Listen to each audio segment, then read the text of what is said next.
Hello दोस्तों, नमस्कार। एक बार फिर से स्वागत है आपके अपने यूट्यूब चैनल देव जी के ट्रिक्स में। तो दोस्तों, आज हम लोग स्पोर्ट्स जी के पढ़ने वाले हैं, जिसमें देख सकते हैं कि महत्वपूर्ण प्रश्नों को हमने लिया है और उतना ही हमने यहाँ पर लिया है जितना आपके लिए ज़रूरी है ना। स्पोर्ट्स जीके में आपके जैसे खेल हो गया, कौन से देश के खेल हो गए, है ना, और साथ में खिलाड़ियों की संख्या हो गई, किसी भी खिलाड़ी का उपनाम हो गया, जो ज़रूरी वाला पॉइंट आपका है उतना लिया है। और इस वीडियो में विश्व के जो आपके खिलाड़ी थे उनको हमने यहाँ पर नहीं लिया है ना। जो ज़रूरी हमें लगता है कि नहीं, इंडिया के ही प्लेयर का नाम जरूरी है, वही हमने आपको लिया है। बाकी हमने जो वर्ल्ड के प्लेयर हैं उनका भी उपनाम जो है वो हमने आपको पढ़ा दिया था बहुत पहले, तो आपने देखा भी होगा वीडियो, है ना। तो चलिए स्टार्ट करते हैं। यहाँ पर सुपरफास्ट तरीके से पढ़ने हैं, है ना, गजब तरीके से पढ़ेंगे। सभी का वेलकम है, स्वागत है, अभिनंदन है, सभी का वेलकम है। चैनल को सब्सक्राइब कर लीजिएगा। फिर एग्जाम की तैयारी आप लोग बेहतर तैयारी हमारे यहाँ पर कर सकते हैं।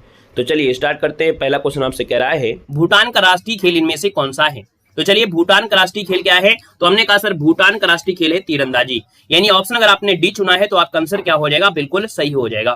सर दिया गया संयुक्त राज्य अमेरिका का राष्ट्रीय खेल क्या है। तो हमने कहा सर बेसबॉल है। बेसबॉल का जो खेल का मैदान होते हैं उसको डायमंड बोलते हैं। क्या बोलते हैं, डायमंड बोलते हैं। सर ये प्लेयर की संख्या कितनी होती है, 9 होती है।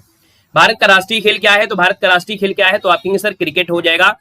यहाँ पर देखा जाए तो हॉकी हो जाएगा, है ना, फील्ड हॉकी, क्योंकि हॉकी है इसके साथ फील्ड है, कंफ्यूज नहीं होना है। भारत का राष्ट्रीय खेल क्या है, फील्ड हॉकी है। सही जवाब ये हो जाएगा। इंग्लैंड का जो आपका है, यानी इंग्लैंड का जो आपका राष्ट्रीय खेल है सर वो आपका क्रिकेट है। तो इसका आंसर आपका ये हो जाएगा। तुर्की का राष्ट्रीय खेल पूछा गया है। तो तुर्की में याद रखना है, तुर्की में आपका होता है कुश्ती होती है। यानी ऑप्शन क्या हो जाएगा, यहाँ पर आपका आंसर सही बी हो जाएगा। क्या क्वेश्चन में कोई गड़बड़ी तो नहीं है, कोई डाउट तो नहीं है कि घुड़दौड़ होता है। चलो एक बार कमेंट करिएगा। तुर्की का राष्ट्रीय खेल,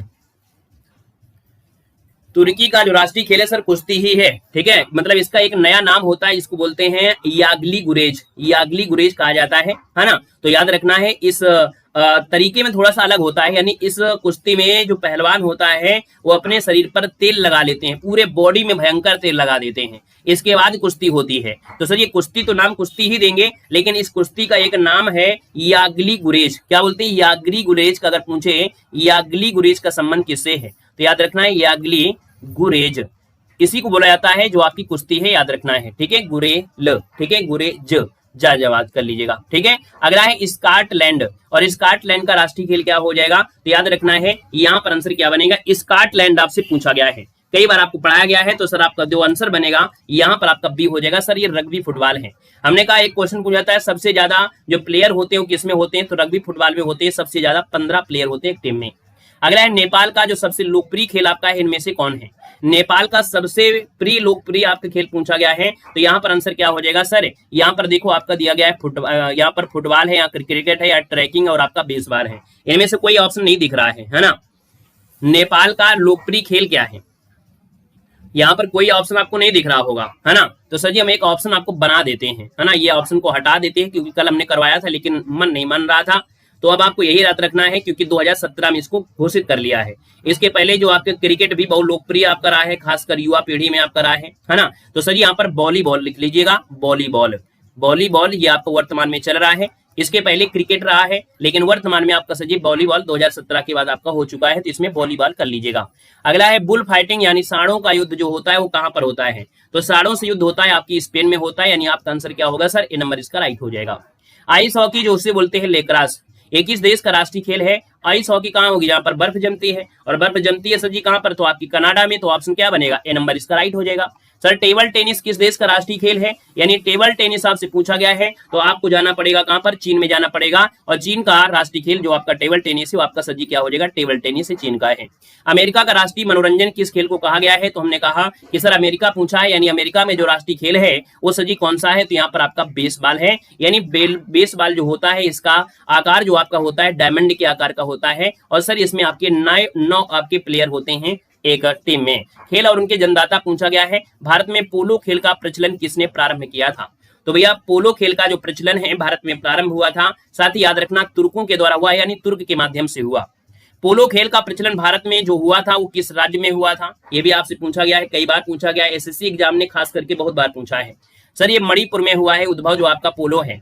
सर कबड्डी खेल का उद्भव किस देश में हुआ है, तो कबड्डी खेल जो आपका है ना ये भी आपके भारत में ही हुआ है। ऑप्शन ए हो जाएगा। सर शतरंज का जन्मदाता किसे कहा जाता है, तो शतरंज का जन्मदाता भी आपका कौन है, तो आपका भारत है। यानी यहाँ पर याद रखिएगा कि सर जी जैसे पोलो है, आपका यहाँ पर कबड्डी है, आपका शतरंज है, ये सब आपकी किसके, भारत की देन है। सर जी क्रिकेट खेल की शुरुआत किस देश से हुई थी, तो हमने कहा इंग्लैंड से आपकी होती है, यानी ए नंबर हो जाएगा इंग्लैंड, जिसका आंसर है राइट हो जाएगा, याद रखना है। ठीक है, निम्नलिखित में से किस खेल का उद्भव भारत में नहीं हुआ है, यानी यहाँ पर अभी हमने बताया था सर पोलो भी आपका है ना, पोलो के साथ साथ सर जी आपकी कबड्डी भी है, शतरंज भी आपका है, लेकिन बिलियर्ड्स नहीं है। तो ऑप्शन क्या हो जाएगा सर, डी नंबर इसका राइट हो जाएगा।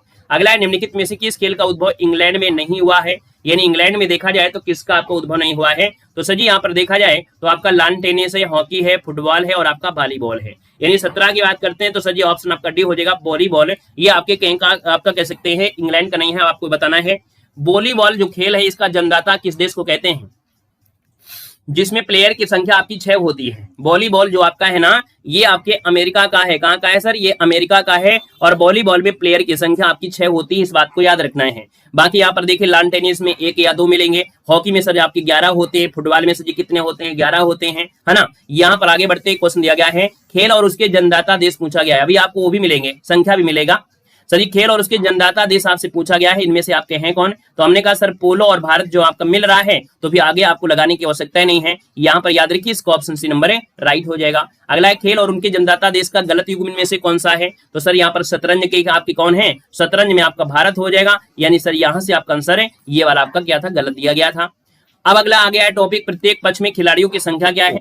जब आप खो खो लिख रहे हैं, यहाँ पर आज आप खो खो लिख रहे हैं, तो कहीं ना कहीं ऐसे आपको प्रतीत हो रहा होगा, यानी देखा जाए तो ये कहीं ना कहीं ये शब्द को ऐसे कर दिया जाए, ये शब्द को ऐसे कर दिया जाए, तो आप कहेंगे 9 बना है, 9 बना है, तो सर जी यहाँ पर देखिए आपका ऑप्शन कहाँ गायब हो गया। जो खो खो होते हैं, खो खो खेल में प्लेयर की संख्या जो होती है वो सर कितनी होती है, यहाँ पर 9 होती है, याद रखना है। वाटर पोलो में हमने कहा सर पोलो में आपके 4 होते हैं, लेकिन वाटर शब्द जोड़ दिया है 3 अक्षर इसमें, 1 2 3, तो 4 3 7 हो जाएगा, यानी सर जी ऑप्शन आपका सी नंबर है राइट हो जाएगा। एक पोलो टीम में कितने खिलाड़ी होते हैं, हमने कहा पोलो में आपके कितने होते हैं, 4। देखो पोलो जब ऐसे लिखा है पोलो, तो देखो ये आपका 4 बना है ना, ये 4 याद रखना है, पोलो में आपके 4 होते हैं। बेसबॉल में हमने कहा सबसे ज्यादा बेस होते हैं डायमंड में, यानी आपका डायमंड होता है, तो आप कहेंगे सर बेसबॉल में आपके 9 होते हैं, और हमने कहा बेसबॉल आपके खेल कहाँ का है, तो आपके अमेरिका का ये खेल है, अमेरिका का है ना, तो बेसबॉल आपके हो जाएंगे 9 हो जाएंगे। और कबड्डी में भी सर जी कितने हैं, तो आपकी कबड्डी में भी देखिए आपके 9 है, यानी 2 खेल ऐसे आपको मिल चुके हैं जिसकी आपके प्लेयर की संख्या 9 है। खो खो में भी 9 होते हैं सर, बेसबॉल में भी आपके 9 होते हैं। अगला है वॉलीबॉल में कितने होते हैं, तो देखो वॉलीबॉल में संख्या कितनी है वर्डों की, 4 है, लेकिन प्लेयर कितने होते हैं, 6 होते हैं। बास्केटबॉल में संख्या आपकी ज्यादा है ना, आपके वर्डों की संख्या ज्यादा है, लेकिन प्लेयर की संख्या कितनी होती है, 5 होती है। अब दोनों को यहीं पर कंफ्यूजन को हटा दीजिएगा, बॉल यहाँ पर लिखा है, लेकिन सर वॉलीबॉल आपका दिया गया है, यानी सर जी यहाँ पर जो अच्छी बाली जो कानों में होती है वो अच्छी होना चाहिए। क्या बॉली मतलब हो गया जो कान में बाली पहनते ना, वो अच्छी मतलब 6 हो गया। या ऐसे याद रखना कि 4 वर्ण है और यहाँ पर 6 होगा, इसमें वर्ण ज्यादा है लेकिन प्लेयर की संख्या क्या है, कम है। कितने खिलाड़ी एक टीम में मैदान पर क्रमशः खो खो, हमने कहा सर ये खो खो आपका देखो 9 है, कबड्डी में भी सर जी 9 है, वॉलीबॉल में कितने हैं, 6 है। जो भी ऑप्शन आपको मिल रहा होगा यहाँ पर 9 और आपका कहां पर दिया है, देखो कहा, अच्छा बास्केटबॉल भी है, बास्केटबॉल में आपके 5 होते हैं। अब आप देख सकते हैं यहाँ पर जो 26 नंबर दिया गया है, तो 26 का ऑप्शन सही इनमें से क्या बन जाएगा, यहाँ पर देख सकते हैं सर जी, अच्छा दिया है खो खो में 9 है, कबड्डी में 7 होते हैं, याद रखिए कबड्डी में 7 होते हैं। आपने कबड्डी खेलते हुए देखा होगा कि एक प्लेयर यहाँ से बोलने आता है ना, कबड्डी, लेकिन यहाँ पर सभी लोग साथ में आपको क्या करते हैं, घेरते हैं, साथ में घेरते हैं, और अदर प्लेयर होता है जिसमें सभी लोग प्लेयर खेलते हैं, लेकिन कबड्डी में जो आपके होते हैं इसमें एक तरफ बोलेगा तो दूसरी तरफ साथ में सब आपके घेरेंगे, तो सर कबड्डी में 7 हो जाएगा, यानी सर जी ऑप्शन आपका सी हो जाएगा राइट हो जाएगा। वॉलीबॉल अभी बताया कि आपके 6 प्लेयर होते हैं, बास्केटबॉल में 5 होते हैं, बेसबॉल में 9 होते हैं। जो भी ऑप्शन आपको दिख रहा हो 6 5 9 वाला, तो 6 5 9 ऑप्शन आपका सी बनेगा। कबड्डी के खेल में प्रत्येक पक्ष में खिलाड़ियों की संख्या कितनी होती है, कबड्डी सब में हमने कहा 7 में मिलकर खेलते हैं, यानी सर जी 7 होती है। किस समूह में खेलों में प्रत्येक पक्ष में 7 खिलाड़ी होते हैं, यानी 7 खिलाड़ी। देखो वाटर और पोलो, हमने कहा वाटर पोलो मिलाएंगे 7 आपके हो जाएंगे, क्योंकि पोलो में 4 होते हैं, वाटर 3 अक्षर मिला देंगे 7 हो गया, कबड्डी में 7 हो गया, तो सही आंसर आपका हो जाएगा सी नंबर है। निम्नलिखित में से किस खेल की प्रत्येक पक्ष की टीम में 11 खिलाड़ी नहीं होते हैं, यानी क्रिकेट में तो आपके होते हैं सर, हॉकी में होते हैं, फुटबॉल में होते हैं, लेकिन खो खो में आपके 9 होते हैं। किस ग्रुप में खेलों में प्रत्येक पक्ष में खिलाड़ियों की संख्या समान होती है, सर बास्केट में 5 है, वॉलीबॉल में 6 है, नहीं बनेगा, फुटबॉल में 11, रग्बी में 15 नहीं बनेगा, पोलो में 4 है, वाटर पोलो में 7 नहीं बनेगा, बेसबॉल और खो खो, यानी आपका आंसर हो जाएगा सी नंबर, बेसबॉल में 9, खो खो में आपके 9, है ना। सब कुछ बिल्कुल आसान हो गए होंगे, बिल्कुल रट गए होंगे, जो आप कंफ्यूज हो रहे होंगे वैसे भी आप लोग पहले से तैयार किए होंगे। किस ग्रुप में खेलों में प्रत्येक पक्ष में खिलाड़ियों की संख्या 7 होती है? सेशन को लाइक शेयर करते हुए चलेंगे भैया, जितने लोग यहाँ पर जुड़े हैं सभी लोग सेशन को लाइक शेयर करते हुए चलेंगे। हमने कहा प्रत्येक पक्ष में खिलाड़ियों की संख्या 7 होती है। वॉलीबॉल दिया है, नहीं होगा। वाटर पोलो 7 दिया है, बास्केटबॉल 5 नहीं होगा। कबड्डी 7 में और नेटबॉल 7 में। याद रखना कबड्डी और नेटबॉल आपके हैं, इनमें दोनों में 7 होते हैं, यानी सही आंसर आपका सी हो जाएगा। किस खेल में प्रत्येक पक्ष में खिलाड़ियों की संख्या सर्वाधिक होती है? तो हमने कहा सर रग्बी फुटबॉल जो आपका है ये सर जी इसमें प्लेयर की संख्या सबसे ज्यादा 15 प्लेयर आपके होते हैं। फुटबॉल में तो सर जी आपके 11 ही होते हैं और रग्बी फुटबॉल में 15 होते हैं, जो आपको बता दिया गया। अब आइएगा नेक्स्ट पॉइंट में आपसे दिया गया है क्वेश्चन नंबर आपके अगला है, खेल और खेला अवधि में से पूछा जाएगा। तो यहाँ पर दिया है निम्नलिखित में से किस खेल का समानता सबसे कम खेल का समय होता है? चलिए बताना है कि किस खेल का समानता सबसे कम खेल का समय होता है। 36 नंबर। अब नया क्वेश्चन मिला, कल तक तो हमने पढ़ा दिया था लेकिन कल क्लास थोड़ा बफरिंग हो गई थी, इस वजह से हमने स्टार्टिंग के क्वेश्चन को भी अच्छे से पढ़ा दिया और साथ में यहाँ पर और भी क्वेश्चन अभी आपको पढ़ना है। सर यहाँ पर देखा जाए तो आपका आंसर जो बनेगा यहाँ पर 36 नंबर में वो राइट आंसर ये हो जाएगा सर ये कबड्डी है। यानी कबड्डी में देखा जाए तो आपका जो समय होता है वो सबसे कम आपका समय होता है। इन खेलों में से कबड्डी में सबसे कम समय होता है। किसी अंतरराष्ट्रीय फुटबॉल मैच की सामान्यता अवधि कितनी होती है? तो याद रखना है 90 मिनट होती है। अगर फुटबॉल मैच हो रहा है अंतरराष्ट्रीय में तो सर जी 90 मिनट का होता है। अगला क्वेश्चन है किसी अंतरराष्ट्रीय हॉकी मैच की सामान्य अवधि कितनी होती है? हॉकी मैच की तो हॉकी की आपकी होती है 70 मिनट होती है, याद रखना है। अगला दिया गया है मुक्केबाजी की स्पर्धा में कितने कितने मिनट के बीच 3 राउंड या 3 चक्र आपके होते हैं? चलो यहाँ पर देखा जाए तो आपके 39 नंबर में ऑप्शन जो बनेगा वो बी हो जाएगा 3-3 मिनट के। यानी जब मुक्केबाजी होती है इसमें से 3-3 मिनट में आपके राउंड होते हैं, तो इसका आंसर आपका बी हो जाएगा, राइट हो जाएगा। नेक्स्ट क्वेश्चन दिया गया है कि कबड्डी की पुरुष स्पर्धा में कितने मिनट का एक हाफ डे होता है? यानी कबड्डी खेल में देखा जाए तो एक हाफ मिलता है, 20 मिनट में मिलता है। ऑप्शन बी हो जाएगा। सर खिलाड़ी और उनके उपनाम दिया गया है, थोड़ा पीडीएफ इधर उधर आपकी है लेकिन एडजस्ट कर सकते हैं। सर किस खिलाड़ी को हॉकी का जादूगर कहते हैं? आप कहेंगे सर मेजर ध्यानचंद को हॉकी का जादूगर कहा जाता है। दादा के नाम से किसको जानते हैं? तो चलिए सर जी दादा के नाम से जानते हैं आपके किसको जानते हैं? या अच्छा दद्दा दिया है, ददा है ना, ददा दिया है और दद्दा सर जो आपके मेजर ध्यानचंद को ही कहा जाता है। सर जी फुटबॉल में ब्लैक पर्ल के उपनाम से किसको जानते हैं? ब्लैक पर्ल के नाम से जो जाना जाता है वो आपके जो दिए गए हैं ना एडी नास्टिमेंटो हैं, जिनको ब्लैक पर्ल के नाम से जानते हैं, फुटबॉल खिलाड़ी हैं। याद रखिए इसको ऑप्शन बी देना है। अगला क्वेश्चन आपसे देखो दिया गया है और आपसे कह रहा है स्वर्ण बालिका है ना, यानी गोल्डन परी और उड़न परी के नाम से जो जानते हैं वो कौन सी भारतीय महिला एथलीट है जिसको उड़न परी के नाम से जानते हैं? तो आपका आंसर क्या हो जाएगा? सर यहाँ पर आपका आंसर हो जाएगा पीटी ऊषा, आपका आंसर राइट हो जाएगा। अगला पॉइंट आपसे दिया गया है रावलपिंडी एक्सप्रेस के नाम से कौन कहलाता है? यानी रावलपिंडी एक्सप्रेस आपसे पूछा गया है। सर रावलपिंडी एक्सप्रेस की बात किया है तो आप लोगों में से सभी लोग बता सकते हैं सर रावलपिंडी एक्सप्रेस है और कहा जाता है किसको? कितने लोग बताएंगे? सर ये शोएब अख्तर, आप कहें शोएब अख्तर है, यानी आपका आंसर डी हो जाएगा शोएब अख्तर। अगला है क्रिकेट खिलाड़ियों के मध्य हॉलीवुड के नाम से प्रसिद्ध आपके हैं। यानी क्रिकेट खिलाड़ियों में भैया एक को बोला जाता है हॉलीवुड।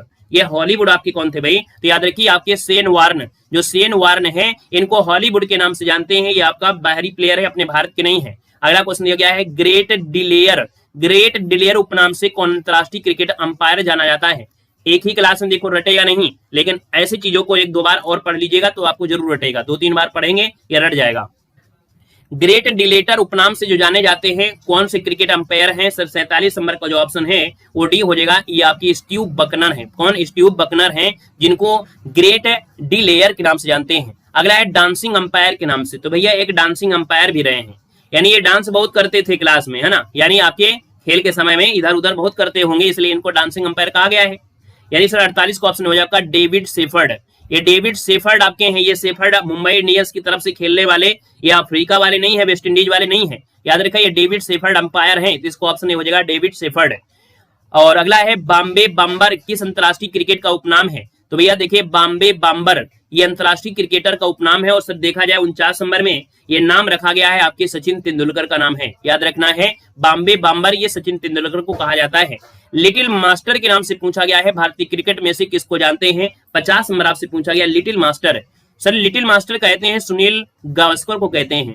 लिटिल मास्टर ब्लास्टर अगर हो जाता, क्या लिटिल मास्टर ब्लास्टर, तो सर जी सचिन तेंदुलकर देते, लेकिन इस क्वेश्चन में गलती नहीं करना है। सर लिटिल मास्टर है तो सुनील गावस्कर है, लिटिल मास्टर ब्लास्टर अगर पूछा जाता तो सर जी आप सचिन तेंदुलकर का जवाब दे देते, गलती नहीं करना है। सर अगला दिया गया है भारतीय क्रिकेट के स्तंभ में राहुल द्रविड़ का उपनाम क्या है? तो सर यहाँ पर देखिए राहुल द्रविड़ को हम लोग किस नाम से जानते हैं? राहुल द्रविड़ को कहा जाता है इनमें से सभी, यानी मिस्टर रिलायबल और दावाल भी कहते हैं और जेमी कहते हैं। यानी सर जी अगर ये खड़े हो जाते थे मैच में तो जल्दी आउट नहीं होते थे, खास करके आपके जिसमें टेस्ट पेपर में, टेस्ट मैच में। अगला देखो दिया है भारत की ओर से टेस्ट क्रिकेट तथा एक दिवसीय मैचों में सर्वाधिक विकेट लेने वाले जो स्पिन गेंदबाज है अनिल कुंबले का उपनाम क्या था? तो सर ये देखा जाए तो भैया बड़े अच्छे प्लेयर रहे हैं, स्पिन गेंदबाज आपके रहे हैं सर। यहाँ पर देखा जाए टेस्ट मैच के लिए यहाँ पर इनका एक उपनाम है, और उपनाम क्या है तो याद रखना इनका उपनाम है आपका क्या, तो आपका जंबो कहते थे। क्या बोलते? जंबो। अनिल कुंबले को जंबो के नाम से जानते थे। ऑप्शन आपका हो जाएगा सी नंबर जंबो। अगला क्वेश्चन दिया गया है एथेंस ओलंपिक में निशानेबाजी की डबल ट्रैक स्पर्धा में भारत की रजत पदक दिलाने वाले मेजर राज्यवर्धन सिंह राठौर को उपनाम क्या है?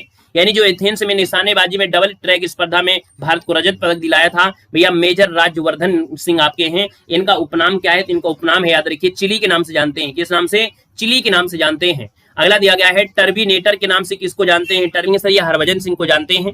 यानी सही जवाब सर जी क्या हो जाएगा? यहाँ पर आपका हरभजन सिंह हो जाएगा। अगला दिया है थारपीडो के नाम से किसको जानते हैं? थारपीडो के नाम से जाना जाता है ये आपके इयान थोरपे हैं। कौन है? थारपीडो और आपके थोरपे एक जैसे नाम आपको मिल रहे हैं। ऑप्शन आपका बनेगा बी नंबर। अगला है आपसे दिया गया है पोल वाल्ट का बादशाह किसे कहा जाता है? पोल वाल्ट का बादशाह जो कहते हैं वो किसको कहा जाता है? तो सर ये आपके सरगेई बुबका है। कौन है? सरगेई बुबका है जिनको पोल वाल्ट का बादशाह कहते हैं। अब आपको सुमेलित करना है जो आपने पढ़ा है, अब इसको सुमेलित करेंगे, थोड़ा सा आसान आपको हो जाएगा, पढ़ने में भी तैयारी आपकी हो जाएगी। सर 57 नंबर की बात कर लेते हैं तो आपसे कह रहा है सर जी कि शोएब अख्तर को बोलते हैं रावलपिंडी, है ना? रावलपिंडी कहते हैं कि नहीं कहते हैं? सर जवागल जो श्रीनाथ इनको मैसूर एक्सप्रेस कहते हैं। पेश और भूपति का नाम सुने होंगे सर, इनको इंडियन एक्सप्रेस कहते हैं। और सैयद ओइता जो आपके इनको मेरा फेस एक्सप्रेस कहते हैं। इसको इसके साथ मिलान कर लीजिएगा, ठीक है ना? तो आपका जवाब डी हो जाएगा। अगला क्वेश्चन दिया गया है मिल्खा सिंह को और किस नाम से जानते हैं? मिल्खा सिंह को और किस नाम से जानते हैं? तो मिल्खा सिंह को द फ्लाइंग सिख के नाम से जानते हैं। ए नंबर हो जाएगा। निम्नलिखित में से कह रहा है ब्लेड रनर के नाम से कौन जाना जाता है? ब्लेड रनर के नाम से जो जानते हैं सर वो किसको जानते हैं? 59 नंबर में। तो आपको याद रखना ये आपके कौन है? Oscar Carl Pistorius. जो ऑस्कर कार्ल पिस्टोरियास हैं इनको ब्लेड रनर के नाम से जानते हैं। अगला है हरियाणा केन के नाम से किसको जाना जाता है? हरियाणा केन के नाम से जानते हैं वो किसको जानते हैं? सर यहाँ पर कपिल देव को जानते हैं। चलिए भी आज के लिए रखते हैं। पीडीएफ हम आपको टेलीग्राम पे रिवीजन के लिए भेज देंगे, तो आप टेलीग्राम से रिवीजन के लिए पढ़ सकते हैं। ठीक है, सेशन अच्छा लगा है तो लाइक करिएगा, बाकी पहली बार जुड़े हैं तो चैनल को सब्सक्राइब कर लीजिएगा। ठीक है, अगली क्लास हमारी